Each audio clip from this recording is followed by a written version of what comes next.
예, 매년 7월 10일 날 대속죄일을 절기를 지키라고 하는 그 율법 때문에 이제 그 교계에서 발표한 그 성경 사전을 발췌하는 내용을 지금 읽어가는 중이에요. 대속죄일이라는 그 용어는 로마 디인이라고 하는데, 디인은 재판이라는 뜻을 가지고 있다 말씀을 오전 두 번째 시간 마무리 부분에 했었고, 이건 신약으로 말하자면은 구약 성경의 이제 레위기 맨 마지막 장에 보면은 양들을 이렇게 10마리째마다 하나씩 빨간 점을 찍어놓는 얘기를 해요. 그런데 막대기 아래로 통과하는 것마다 이렇게 돼 있어요. 그게 로마 디인이라는 용어에서 나오는 말이에요. 막대기 아래로 통과한다라는 것은 그 목자가 좁은 문을 만들어 놓고 양을 숫자 이렇게 세느라고 좁은 문을 만들어 놓고, 그러면 몰면 한 마리씩 들어가면 10마리째마다 붉은 점을 이렇게 찍어 놓는 거예요. 그리고 이제 10마리마다 그 십진법을 하기 때문에 막대기 하나 이렇게 툭 옆에서 이제 그 보조해주는 사람이 던져놓고 이렇게 해서 총 그 양의 숫자를 기수할 때 그런 방식으로 하는 건데, 그때 목자가 거기 앉아있는 그 아래를 통과해서 양이 들어가야 되기 때문에 그런 개념인 거예요. 이제 이것은 우리가 이 생에서 세상에서 교회로 들어올 때도 목자의 막대기 아래를 우리는 이미 통과해서 들어온 거예요. 교회 안에 들어온 것도 세상에서 이제 주의 목장으로 들어왔으니까. 그러나 여기에서 다시 신부 성으로 들어갈 때 그리도 심판 때라고 하는 그 금갈대의 청량을 통과를 해야만 들어가는 거예요. 개념을 잘 이해를 하셔야 되겠어요. 그러니까 교회 안에 들어올 때 한 번 통과하는 거고, 신부 성에 들어갈 때 마지막으로 한 번 더 통과한다, 이렇게 생각하시면 되는 거예요. 개념이 이제 이런 데서 오는 거예요. 대속죄일이라고 하는 그 용어 자체의 개념이 이런 의미를 갖고 있는 거예요. 유대인들의 원력, 달력이라고 그러죠. 왜냐하면 그들은 셈 좋은 음력으로 하기 때문에 원력에는 두 가지 개념이 있습니다. 애굽 족속들은 인력을 하죠. 요즘에 우리가 쓰는 건 지금 원력보다는 인력을 지금 사용하는 거고, 한 30-40년 전만 해도 원력이라는 걸 겸해서 써서 24절기 그걸 농사철에 맞춰서 셈족의 원력과 같은 그런 개념으로 사용을 했었어요. 그런데 유대인들이 그 원력의 이제 개념이 두 가지가 있는데, 절기로서의 개념이 있다. 이것은 농사법과 관련이 되는 거예요. 절기 얘기가 나오면 무조건 농사법과 관련이 돼요. 이스라엘의 농사법은 신약으로 적용하면 천국의 농사법이란 말이에요. 예수님이 천국의 아버지는 농부고 나는 농부고 이제 아버지는 농사하는 주인이다, 이런 말씀을 하셨었죠. 예수님이 이게 땅에 농사를 하러 오신 거예요. 그 다음에 태음력에 따른 원력, 이걸 유대력이라고 그러는데, 우리나라도 예전에는 달력 이렇게 표현을 했죠. 그것은 24절기에 농사법에 맞추는 그런 역을 사용을 했었기 때문에 하는 말이에요. 유대력은 태음력을 사용한다, 달력을 사용한다, 인력을 사용하지 않고. 그런데 그 달력은 모두 농사법에 맞추는 절기에 맞춰져 있다. 이스라엘은 24절기가 아니라 7절기를 의무적으로 지키도록 되어 있죠. 7절기 잘 아시죠? 한번 외워보세요. 앞에 3개, 6월절, 무교절, 초실절, 그 다음에는 오순절, 나팔절, 속죄절, 초막절, 이렇게 뒤에 앞에 3이에요. 그런데 이 앞에 3개 절기는 예수님이 죽음, 장사, 부활을 통해서 이루는 사실이고, 오순절부터는 믿는 이들에게 적용해서 완성을 시키는 절기로 들어가는 거예요. 이것이 천국농사법과 맞아 들어가는 거예요. 이것은 창세기 1장의 7일 창조에 맞춰져 있기 때문에 그래서 그런 거예요. 자, 그 다음에 옛 창조가 있고 새 창조가 있으니까 예수님이 죽고 장사되시면 옛 창조가 끝나는 거예요. 예수님이 죽으면 엿새 동안에 창조했던 옛 창조는 종결되는 거예요. 아담 세계는 이제 끝나는 거예요. 그리고 예수님이 장사되시면 여호와 하나님이 제7일 안식일 날을 복주시고 그날 여호와 하나님께서 쉬셨다 하신 말씀이 이루어지는 거예요. 이제 구약 성경은 예표고 신약 성경은 예수를 통해서 이루는 거예요. 그리고 안식 후 첫날 부활이죠. 이제 그날부터 신약 시대가 시작이 되는 거예요. 이제 구약 성경 제 8일이라고 되어 있죠. 안식 후 첫날이라고 그래요. 자, 이스라엘은 준비일, 안식일, 안식 후 첫날이라는 거 제일 큰 날짜 중에는 많은 날들이 계속해서 순환적으로 돌아가지만 가장 중요한 것은 준비일이에요. 준비일은 예수님이 죽는 날이죠. 그 다음에는 안식일이에요. 그 다음에는 안식 후 첫날이에요. 사실은 뭘 준비하느냐면 죽음을 준비한 것이지만 죽음을 준비하는 것은 옛 창조를 준비하는 것이고 새 창조는 부활로 말미암아서 시작이 되는 거예요. 우리가 거듭난 것은 부활로 말미암아 우리를 거듭나게 하셨다. 베드로전서 1장 3절 읽고 오겠습니다. 우리가 거듭난 것은 뭘로 거듭났다고요? 부활로. 안식 후 첫날. 그래서 안식 후 첫날 예수님이 부활할 때 우리도 부활됐어요. 그 부활이 영의 부활이란 말이에요. 영의 부활. 야, 베드로전서 1장 3절 빨리 읽고 다시 이 말씀 내용으로 돌아갑니다.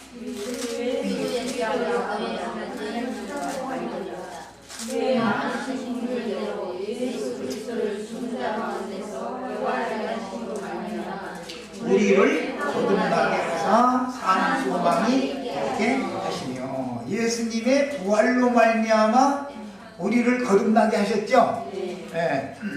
자, 거듭났다라는 말은 우리는 예수님의 부활에 함께 참여되어서 믿음으로 참여하는 거예요. 참여되어져서 함께 하늘에 이제 승천에도 참여를 하는 거예요. 야, 육신으로는 예수와 함께 십자가에 못 박혔고 못 박힌 육신은 장사됐죠. 예수와 함께 장사되었고 그 무덤에서 안식 후 첫날 함께 부활됐어요. 이 길을 사흘길이다 그래요. 구약성경을 보면 전부 모든 길이 40년을 광야를 행하지만 사흘길씩 잘라서 가죠. 이렇게.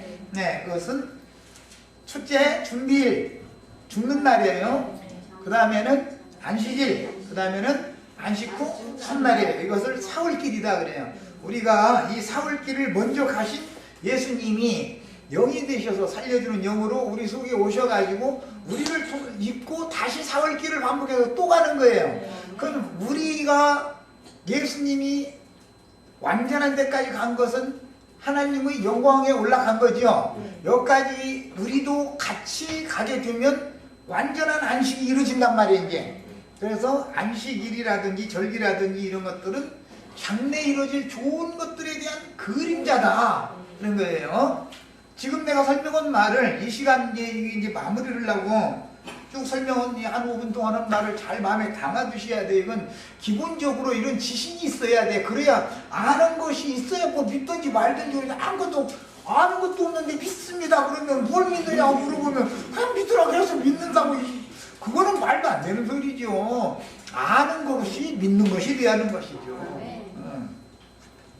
자, 그 다음에 양강나팔은 유대 종교력 10월 10일 대속죄일이나 여리고성을 무너뜨릴 때 기드온 3대 용사의 전쟁나팔 중에는 양강나팔을 불었지만 평화시에 성막 앞으로 이스라엘 백성들이나 천부장이나 백부장들을 모이게 할 때는 나팔 부는 방식이 다르고 그때는 은나팔을 불어요. 신년 등에는.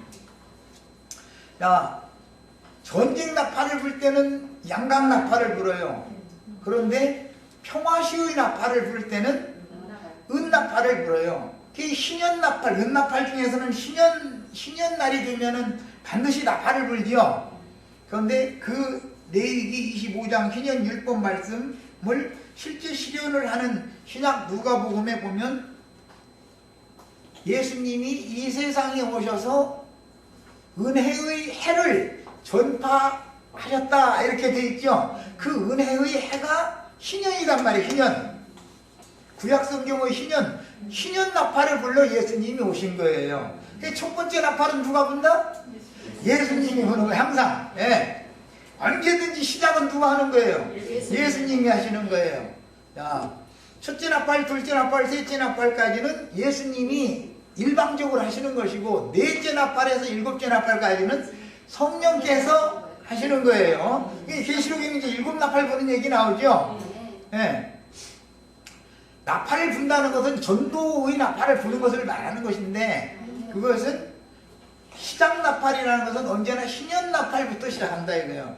희년이 이른 사람은 문둥병이 정수리에서 발끝까지 다 완전히 문둥병이 더 이상 번질 데가 없는 사람, 나 같은 사람이어야 돼. 그러니까 그래야 되고, 그래도 뭔가 좀 선한 것이 좀 남아있고 옳은 것이 좀 남아있는 사람은 아직 희년이 이른 사람이 아니야. 이것은 이제 이스라엘의 혼례법과도 관계가 되는데, 혼인을 하려면, 혼인을 하기 위해서는 혼인을 할 수 있는 종령 나이가 지났는데도 혼기가 차서 만기가 돼야만 시집을 가는 거예요. 그때는 좋은 사람 나쁜 사람 안 고르지요. 아직 시간이 좀 여유가 있으면, 지금 이제 20살이다 그러면은 좋은 사람 다 놓쳐. 저 사람 다 놓쳐. 그러고 이제는 만기가, 혼기가 꽉 차가지고 다른 사람들 다 얘기하면 넘었구만. 이제 넘었다, 혼기가 지났다 싶으면 이제 누구든지 걸리기만 해라 이제 되는 거예요. 이제 그때가 돼야 예수를 믿는 거다 이거예요. 다 우리는 다 그래서 정년기에 혼인을 한 사람들이 아니야, 알고 보면. 그래서 이제 내가 이제 다른 말을 표현할 때는 갈 때까지 가본 사람이다 이랬나. 끝까지 가본 사람이나 이 말을 알아듣지, 중간에 그래도 아직 틈이 조금 여유가 있는 사람은 이제 희년 나팔을 부르면 아이고 예수가 밥 먹여 이게 나오게 돼 있어. 아직 여유가 좀 있다 이거야. 그런데 그때 혼인을 정년기에 하면 더 좋지. 아니 20대 때 혼인을 빨리 해가지고서 자식을 20대 때나 해야지. 40살 넘어서 애를 낳으면은 혹시 걔가 머리가 좀 둔하다든지 말이야, 몸이 어디가 이상이 생긴 아이가 나도 자기 잘못이잖아 그거는. 세상사의 이치를 봐도. 그 다음에 이건 이제 민수기 10장에 보면 나팔 부는 율법이 나와 있죠. 은나팔 둘을 만들어 가지고 언제는 뭐 길게 불고 언제는 짧게 불고 울려서 불고 뭐 완전 복잡해 나팔 부는 방법도. 그런데 이제 내가 우리 시체들한테 지금 나팔 부는 방식을 가르쳐 주고 있는 중에 말하자면은 아무 때나 가서 전쟁하자고 나팔 부르면 안 되죠. 아니 주님이 부활 승천하셨던 주님이 오시면 너에게 평강이 있을지어다 하면 평화의 나팔을 부르라는 말이 전쟁 나팔 부르라는 말이 아니잖아. 언제는 전쟁 나팔 불고 전쟁이 이제 끝났으니까 너희는 이제 평안해라. 주님께서 언제나 시작은 전쟁 나팔로 시작했는데 주님께서 전쟁을 다 마쳤기 때문에 부활 승천하셨다가 다시 오셔가지고는 첫 번째 하는 게 평강을 빌어주는 말씀 하잖아요. 이런 게 나팔 부는 방식이 왜 이렇게 바꿔지나를 알아야 된다. 네 번째 나팔부터는 그러니까 무조건 전쟁만 해서 되는 게 아니죠. 예수님이 모든 사실을 다 이뤄놨으니까 여러분 믿기만 하면 안심해라. 소자에 안심하라. 네가 하나님 영광을 볼 것이다. 이제 그 얘기도 당연히 해야죠. 그래서 사도들이 나팔을 불 때는 얘기하고 믿기만 하면 너희들을 위하여 예비해 두신 예수 그리스도를 또 보내주신다. 안심해라 그 말이에요. 너희가 생명줄을 너희 손으로 죽여가지고 지금 너희 벌 받을까봐 떨고 있지. 걱정 마 걱정 마. 네가 이제라도 회개하고 보고 믿기만 하면 다 살 길이 있어 이렇게 전하는 거잖아요. 오순절 이후에 부는 나팔과 그냥 막 전쟁 나팔하는 건 달라요. 그러니까 전쟁 나팔은 소위 말하는 평신도들한테 부르면 안 되고, 예, 성경줄이나 읽었다는 사람들한테는 가서 마귀를 대적하라는 말은 그 사람들한테 다 말씀으로 대적을 하는 걸 말하는 거니까 진리 싸움을 그들한테 해야지. 아니 잘 듣는 아무것도 모르고 아주 말씀 가르침 받겠다고 하는 사람들한테 전쟁하자고 덤비면 어떻게? 그것은 하나님의 율법 말씀을 오남용한다는 뜻이죠. 응? 하나님께 우리 지체들 오시라고 나면 나는 복음을 전하는 목적으로 오라겠지. 당신이 왜 그러냐고. 왜 이렇게 오라고 온 건 아니잖아. 오라고 온 건 아니잖아. 이 나팔을 부는 방식을 알아야 돼. 누구를 상대로 할 때는 어떻게 나팔을 불고, 누구를 상대로 할 때는 무슨 나팔을 불고, 아무 때나 하는데 원나팔 불 때 가서 막 양당나팔 막 이게 불어대면 안 되지. 그런데 또 마땅히 양당나팔 불어야 되는데 가서는 나팔 있던 것도 감춰. 막 신학 박사님, 목사님, 그 말에 각기가 죽어가지고 나팔 내려두면 돼. 그러면 안 되지. 그 사람들한테는 아주 그냥 막 강력하게 이렇게 나팔에 불어서 막 귀찮게 떨어지게 만들어버려야지.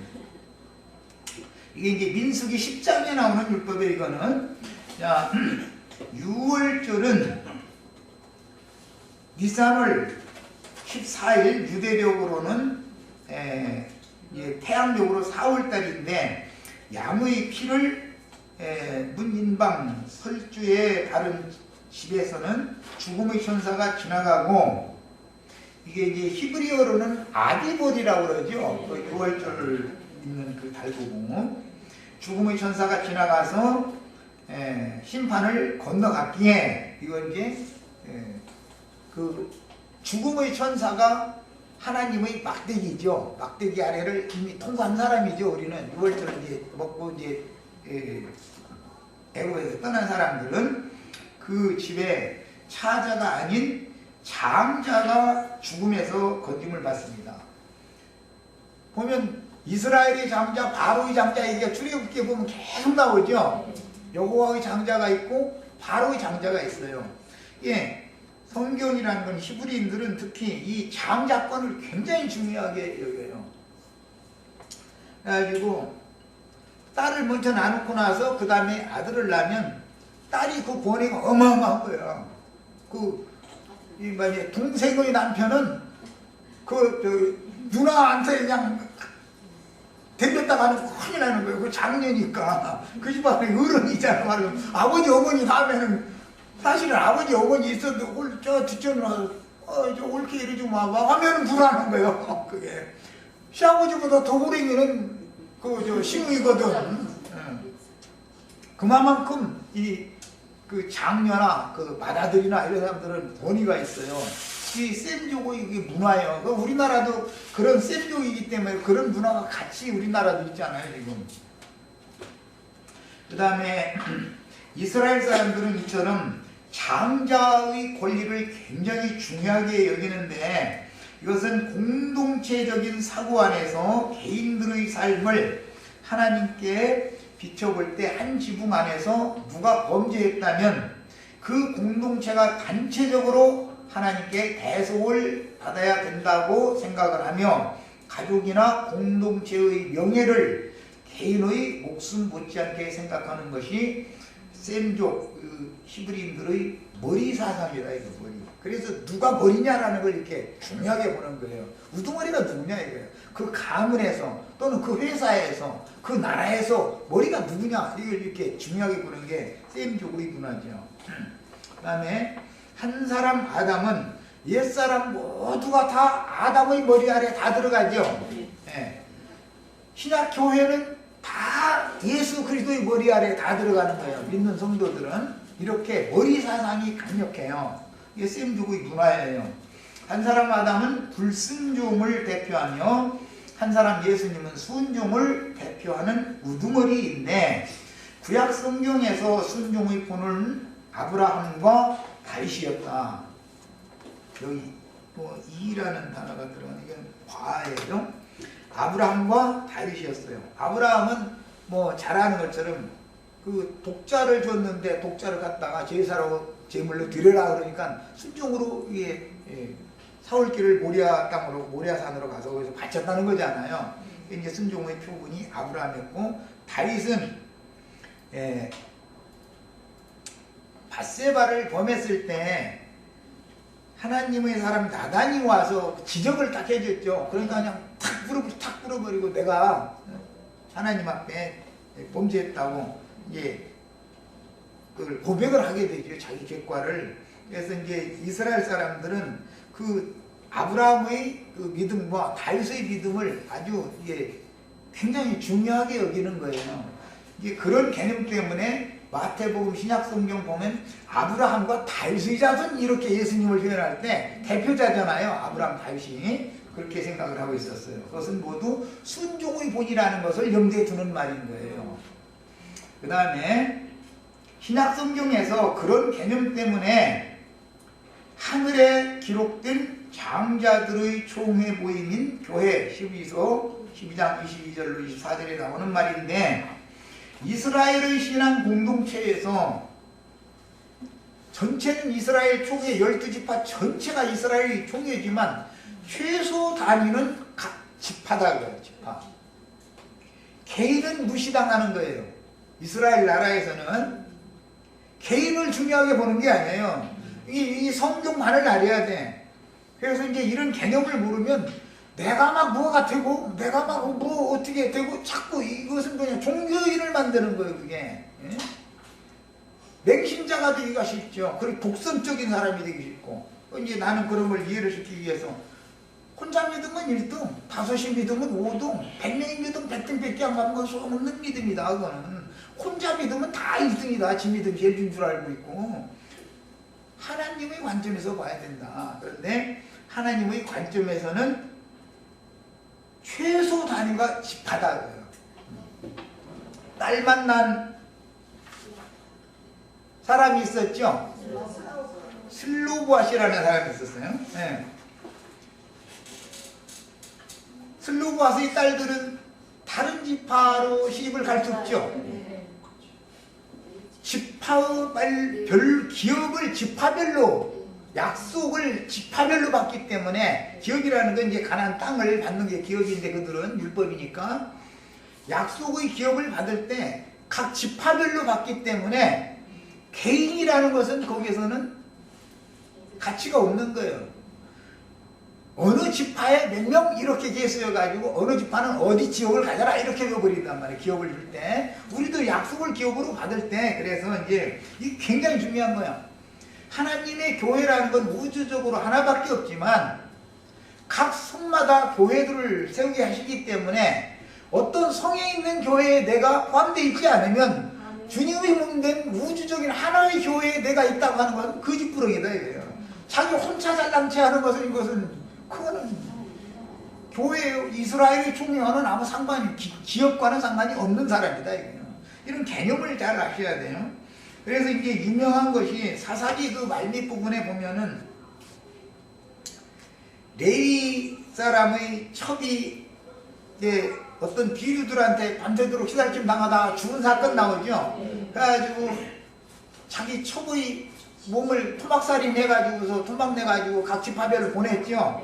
내가 이렇게 억울한 일 당했다. 그러니까는 그들은 율법을 지키는 사람들이니까 이게 도대체 어느 놈이 이런 짓을 했느냐 해서 조사해 봤더니 그게 베냐민 지파에서 그 일을 벌린 거 아니에요. 그래가지고 이스라엘 전체가 합쳐가지고 베냐민을 몰살시키려고 했는데 400명이 저기 돌산으로 도망가가지고 바위틈에다 숨었더라는 거잖아요. 그때 하나님이 계시가 이스라엘 나머지 11지파한테 딱 임하기를, 한 지파가 골이 날 뻔했네.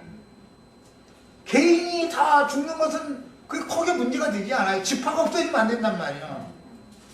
베냐민 지파에게 기업을 주셨는데 하나님의 기업이, 한 기업이 빵꾸 난다는 문제가 그때 딱 생각이 난 거예요. 그래가지고 이제 베냐민 지파 다 멸망시켜야 된다고 맹세하는 지파 있으면 손 들어봐 그랬더니 그 여부스 족속이 그 회의를 할 때 참석을 안 했더라는 거잖아. 그래가지고 그 사람들 중에 딸 갖다가 강제로 이렇게 시집가라고 했는데 숫자가 안 차니까 어떻게 했다고 했어요. 포도 수확을 하는 마지막 주스, 마지막 주스라고 그래요. 포도 수확을 할 때 그들은 이제 그 포도 짜는 그 여인들이 노래가 있어요. 그 포도 이렇게 밟아가면서 이제 힘들으니까 그게 이제 농가지 이제 말하자면 우리나라에서도 뭐 벼베고 뭐 김배 걸 때 그 농가를 이렇게 해가면서 막걸리 한잔 하고서 이렇게 하는 거거든. 나 그것도 잘했어 아주 어른들한테 따라서 해버려 돼가지고 이제 그거 보면 이제 소리 매기는 사람이 있고 이렇게 따라서 소리하고 이렇게 해가지고 그냥 막걸리 한잔 하고서 그렇게 하다 보면 힘든 걸 이제 잊으려고 다시 하는 건데. 예, 이제 그 포도 수확철에는 이스라엘의 여자들이 그걸 한단 말이야. 이게 포도를 밟아가면서 포도 밟는 노래를 하거든.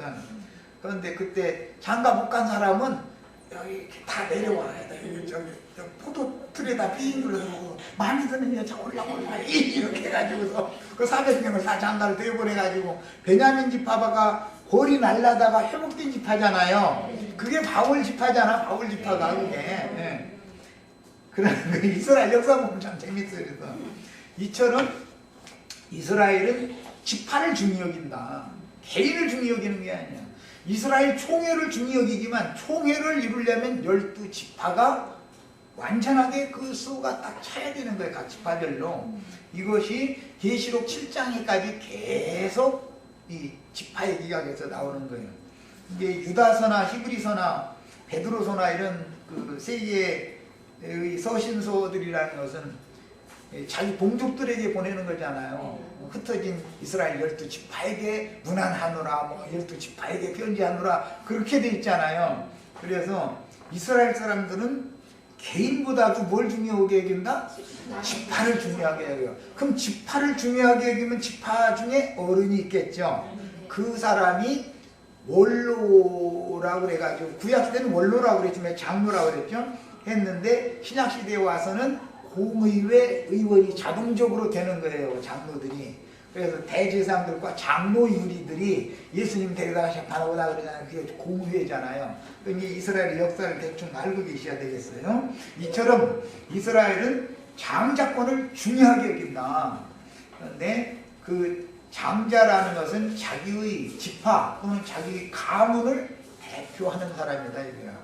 이런 사람들이 맏아들로 부활하신 예수 그리스도의 형제들이 된 이런 무리들이 장자들의 교회를 형성하는 거란 말이에요. 이게 일반 차자들의 교회와 장자들의 교회는 다르죠. 장자권자들은 그 기업을 받을 때 2배로 받는 거잖아요. 갑절로. 우리는 이런 율법을 다 응하는 그런 장자들의 교회에 대해서 위상을 꼭 보셔야 되겠어요. 자, 그 다음에 유월절 날과 무교절 날은 날이 바꿔지는 것 같지만 사실은 같은 날이지요. 그래서 신약에 보면 무교절이라 하는 유월절에 이렇게 기록이 된 거예요. 해가 지기 전까지는 유월절 날이지만 해 지면은 무교절로 들어가는 것이죠. 무교절은 장사, 무덤에 들어가는 것이, 유월절은 죽는 거예요. 그 다음에 안식 후 첫날이라고 하는 것은 부활의 날인 거예요. 이 이제 세 날을 사흘길이다 그래요. 이것을 유월절, 무교절, 초실절로 절기로 볼 때는 이렇게 예표가 되어 있다는 거예요. 자, 초실절은 이제 매우 중요한데 예수님의 부활을 기념하는 절기이기 때문에 로마서 8장 23절에 우리 곧 성령의 처음 익은 열매를 받은 우리까지도 속으로 탄식하여 양자될 것 이렇게 번역을 해놨지만 이것은 아들다운 아들로 입적된다 그런 뜻이에요. 원문은 휘오스, 데오스 이게 이제 두 단어를 합성해서 만들어진 휘오데시아라고 그러죠. 그런데 이것은 아들다운 아들이 되게 하는 그런 뜻이에요. 그런 것이 우리나라 사람들이 양자 드린다고 하는 그런 개념만 생각하시면 안 돼요. 아들을 못 낳았을 경우에 이제 우리나라 사람들은 제례를 중요하게 여기기 때문에 쌤족은 이 제사하다가 안 껐던 거대 하여간 성경도 전부 그래서 제사 얘기가 이렇게 복잡하잖아요. 히브리인들은 이 제사하다가 안 껐던 거던데니까. 그런데 조상은 내가 죽으면 누구한테 내가 제사밥을 얻어먹을까 이것을 늘 염려해. 그 말은 나의 후사를 누구로 삼을까 그 말이단 말이에요. 그런데 딸만 낳다. 딸은 남의 집에 보내야 되잖아. 딸이 와서 제사를 해도 그것은 외손자가 이제 제사를 해주는 얘기인데, 야, 제사를 해도 그 딸은 시댁의 식구이기 때문에 히브리인들은 딸을 낳으면 출가를 딱 시키면은 우리 가문하고는 상관없다고 판단하는 게 이게 셈족의 문화예요. 그래서 우리나라 사람들도 옛날 어른들이 그랬죠. 자매님들 지금은 뭐 그런 얘기 없으니까 그런데 되게 기분 나빠오게 출가 외인 이래버려. 언제 그러냐, 재산 나눌 때 출가 외인이라 이래버려. 그 아들들한테만 줘버려. 셈족도 이게 그랬어요. 그런데 그렇게 하면 안 되지. 지금은 뭐 어른도 없는 소리죠. 지금 딸들이 공동으로 재판해가지고서 선산 믿는 재산 다 말에 공동분배해라 막 이래가지고 이제 지금은 세상이 바꿔져서 이제 그러는 중이고, 셈족들은 그게 안 통하는 말이에요. 아들이 없는 경우에는 공동분배가 딸밖에 없으니까 공동분배가 가능하지만 아들이 있으면 아들한테 줘버리는 것이거든. 그런 개념 때문에 여기 양자라고 하는 이런 개념은 제사권을 누가 갖느냐와 관계가 되는 용어인 거예요. 그래서 그런 개념 때문에 아들다운 아들이 되게 하는 법이란 말이에요. 양자법이라는 거는 이것은 조상의 제사를 누가 섬기게 할 법을 가질 거냐 그 문제예요. 옛날에는 첩자식들은 아버지 초상나도 장례 참석을 못해요. 아버지 제삿날 참석을 못해요. 왜 그러냐면 본처가 낳은 자식들이 후처가 낳은 자식들까지 다 오라고 하면은 재산을 그 사람들한테 다 나눠줘야 되잖아. 그러니까 너는 안 첩자식은 안 된다 그랬단 말이야. 되도록 저희끼리 나는 많이 가지려고 그런 거지 사실은. 그래서 이 셈족들은 그런 장자권이라는 것을 그렇게 중요하게 여겼어요. 그리고 첩이 낳은 자식은 사람 취급도 안 했어. 그러니까 영적으로 볼 때 이스마엘이나 에서나 이런 사람들은 이게 장자권이 뺏기는 사람들이잖아요. 장자권이 없잖아요. 그런 것은 다 율법으로 말미암아서 하나님의 영광에 이르려고 하는 자들은 장자권을 다 뺏기는 것에 대한 그림이다. 이게 셈족의 문화는 그런 뜻인 거예요. 그 다음에 죽은 자 가운데서 다시 살아 잠자는 자들의 천열매가 되셨도다 그랬는데, 죽은 자와 잠자는 자는 다르죠? 뭐가 달라요? 죽은 자는 내일 날 새도 안 일어나죠? 자는 자는 날만 새면 일어나죠. 자는 자는 부활에 참여하지만 죽은 자는 심판의 부활이라는 것은 죽음의 세계로 가는 부활인 것이지 이건 생명의 부활이 아니죠. 이제 이런 것을 염두에 두고 하는 표현들인 거예요. 계시록 1장 5절에는 충성된 증인으로 죽은 자들 가운데에서 먼저 나시고, 이것은 아담 세계 사람들은 좀 무슨 공동묘지에서 뭐 일어나고 그 얘기가 아니에요. 첫 아담 흙 사람들은 다 죽은 자로 보기 때문에 하나님의 눈에는 죽은 자는 죽은 자들로 장사하게 하고 너는 나를 따르라 그랬다는 말은 아담 세계에 있는 자들은 다 죽은 자로 보는 거예요. 영적으로 죽었기 때문에. 그래서 영이 죽은 자들 중에서 예수님 맨 먼저 영으로는 살리심을 받았다 그 말이지, 예수님 공동묘지에 있는 사람들 중에서 맨 먼저 일어났다 그 말이 아니에요. 기독교계는 지금 부활 얘기만 나오면 선산 무덤에 있는 멧돼지 할아버지로부터 이제 막 하늘에서 막 나팔 소리가 나면 막 벌떡벌떡 다 일어나서 이렇게 할 거라고 지금 그거 믿고 있죠. 흙무덤에 들어간 부활이 없는 거예요. 복음을 믿음으로 영이 우리가 거듭났으면 이미 생명의 부활을 이미 참여를 한 것이죠. 다만 몸이 부활되는 때를 기다리고 있을 뿐이지, 영이 거듭난 부활을 하지 않은 사람은 몸의 부활도 없지요. 몸의 부활도. 이 몸의 부활이라는 건 신령체로 육신의 몸이 무너지는 날 속사람에게 완전히 던져진 신령체가 영광중에 나타나는 것을 말하는 거예요. 이거는. 그러니까 영이 거듭나는 것이 제일 중요한 것이죠. 이스라엘에서 가장 먼저 추수한 만물이라고 하는 것은 이제 첫소산을 드리는 날이기에 이날에 이제 보리를 추수를 맨먼저 하니까 보리를 추수를 하면은 한 단을 성막의 제사장한테 갖다 주면 제사장은 그것을 이렇게 앞뒤로 흔들고 요제로 드리고 그다음에 들어서 거제로 드린 다음에 제사가 연락이 되어지면 가서 추수를 해라 허락을 받고서 보리배기를 시작을 하는 거예요. 그게 이제 이스라엘의 첫소산 추수에 관한 율법인데 여기 레위기 23장에 나오는 말이에요. 밭에서 거둔 식물의 첫소산은 보리예요. 그런데 초실절 제사로 드려진 보리 한 단과 첫소산으로 만든 보리떡 제물로 드리는 것은 부활 생명을 위한 새 떡을 만들어 떡 2덩어리를 만들어서 초실절 제사를 하도록 그렇게 율법에 이제 정해졌죠. 그건 레위기 23장 할 때 소상히 할 거예요. 신약 성경에 보면 떡 5개라고 그냥 떡 5개라고 한 게 아니라 무슨 떡? 보리떡 맛이 있어요? 없어요? 밀떡만 묻었죠? 우리 쭉 먹어보면. 그런데 성경에는 보리떡 5개라고 해놨어. 야, 그게 무슨 뜻이냐? 초실절 제물로 드려지는 떡이다 그 말이에요. 부활 생명을 상징하는 거예요, 늘. 예? 그러니까 괜히 또 그렇게 맛없는 보리떡 가지고서 성경에 그러냐고 이러시지 말라고. 보리떡은 늘 부활 생명의 말씀이에요. 부활 생명의 말씀을 보리떡이라고 그러는 거예요.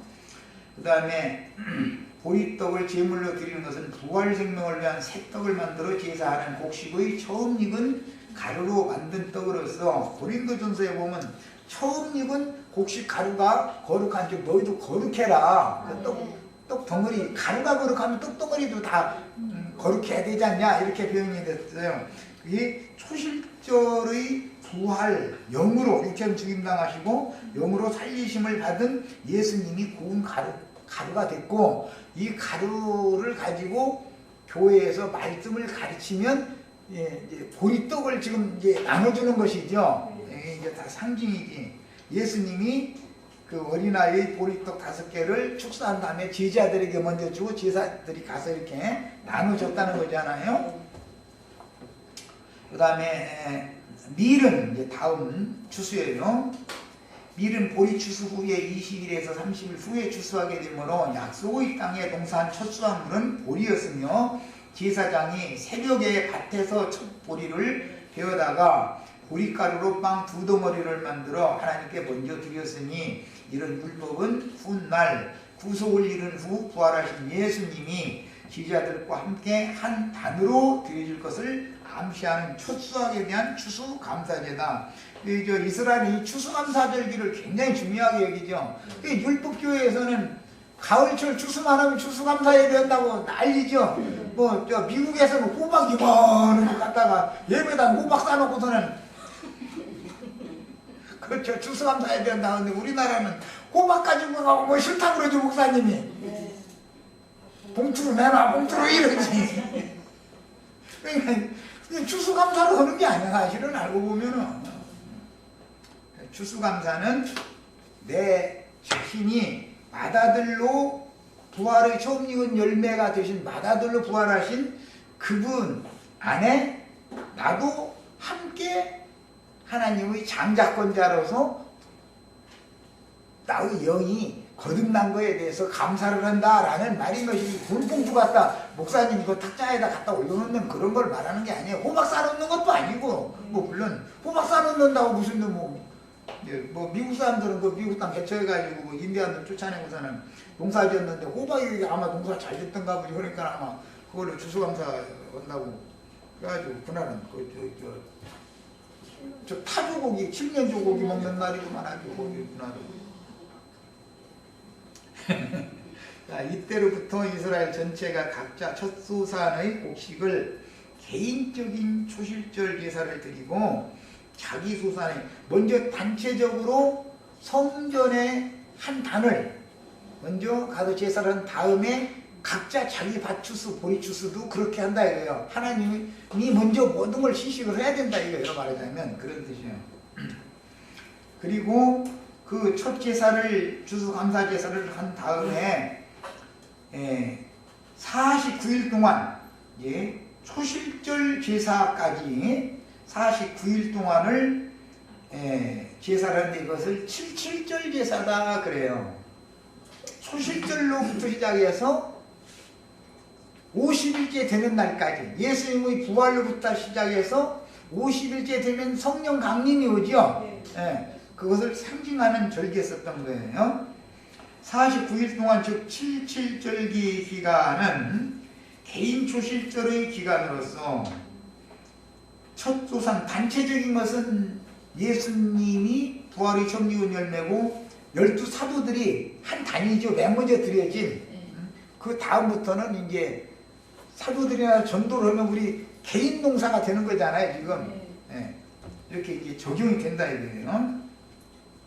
49일 동안 즉 칠칠절기 기간 동안은 개인 초실절 기간으로서 첫 조산 곡식인 보리추수 시작 이후 2일 추수를 마치기까지 개인들의 첫 수확물을 49일 동안 추수감사제로 드리는데 이것의 적용은 예수님이 천국복음을 전파하기 전에 40일 동안 금식을 하면서 광야로 내몰려가지고 거기에서 사탄에게 시험을 당하죠. 예수님이 이걸 이제 이 광야의 신 아사셀을 이겼어요. 사탄을 이겼어요. 시험을 이겼어요. 예수님이 부활하신 다음에 제자들에게 임하신 후로도 그 초실절 이후로 40일 동안을 제자들과 또 별도로 지내죠. 그것은 이기는 생명을 지금 강화시켜주는 중이다 이게요. 아사셀의 신, 광야의 신이라는 건 늘 광야와 관련이 되는 건 전부 40으로 상징을 하기 때문에 앞으로 제자들이 그 40일이라고 하는 기념 기간에 이기는 생명을 얻어야만 앞으로 남은 생애 이제 40년으로 이제 적용하는 거예요. 남은 생애를 주님을 위해서 온전히 헌신을 할 수가 있게 되는 것이란 말이에요. 이게 이제 산념소로서 광야길을 끝까지 걷는 인생을 살 수 있게 하는 거예요. 그렇게 그래서 실제로는 초실절로부터 시작해서 오순절까지 40일과 10일이라고 하는 것으로 이제 나눠지게 되죠. 이제 이런 것이 그 중간에 초실절 절기 지킨 다음에 칠칠절을 지나서 오순절이 오는 것을 신약에서는 앞에 40일, 뒤에 10일 이렇게 하는 거예요. 승천하실 후로 10일 후에 성령이 오셨죠. 그 이제 사도행전 1장, 2장으로 이게 적용됐어요.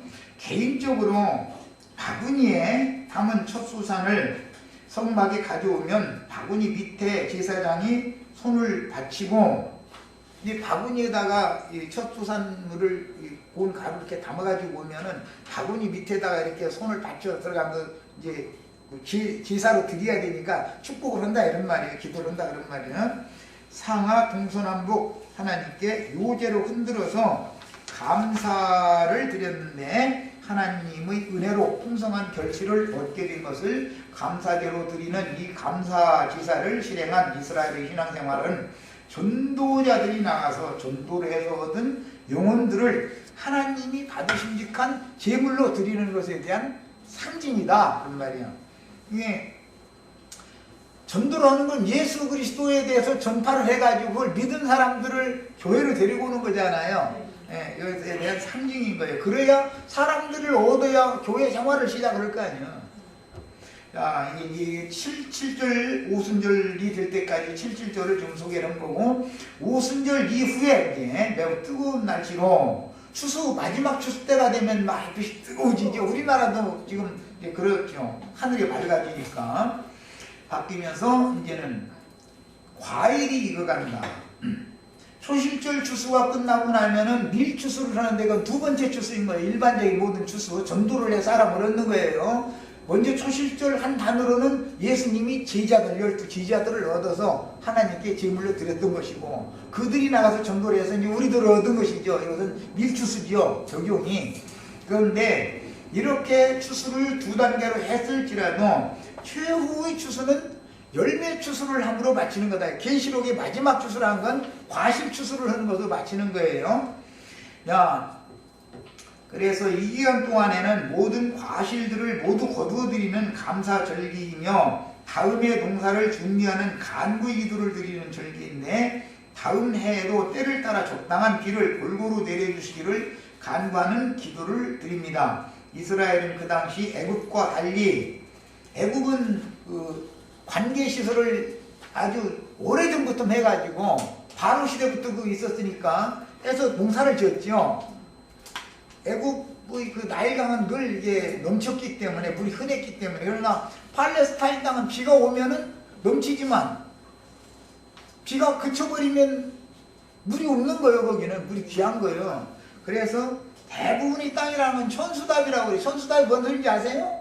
네. 천수답이라는 건 논이 하늘만 쳐다보고 있는 거예요. 이런 하늘 비를 내리면 그 하늘이 내리는 비를 통해서 농사를 하는 거예요. 그런데 이제 애굽은 농사는 잘할 수 있지만 천수답이 아니니까 하나님이 농사를 짓는 거다, 땅의 신이 농사 짓는 거다 그 말이고, 이스라엘은 하나님이 친히 농사를 짓는 거예요. 그러니까 하나님한테 기도를 안 할 수가 없죠. 그래서 이 절기 얘기는 집에 가서 자료를 쭉 읽어보시기를 바랍니다. 그리고 나머지 부분은 다음, 오늘이 목요일인가? 오늘 화요일이죠. 목요일날 나머지 부분은 말씀을 더 나누도록 하겠습니다. 일단 여기까지서 마칩니다.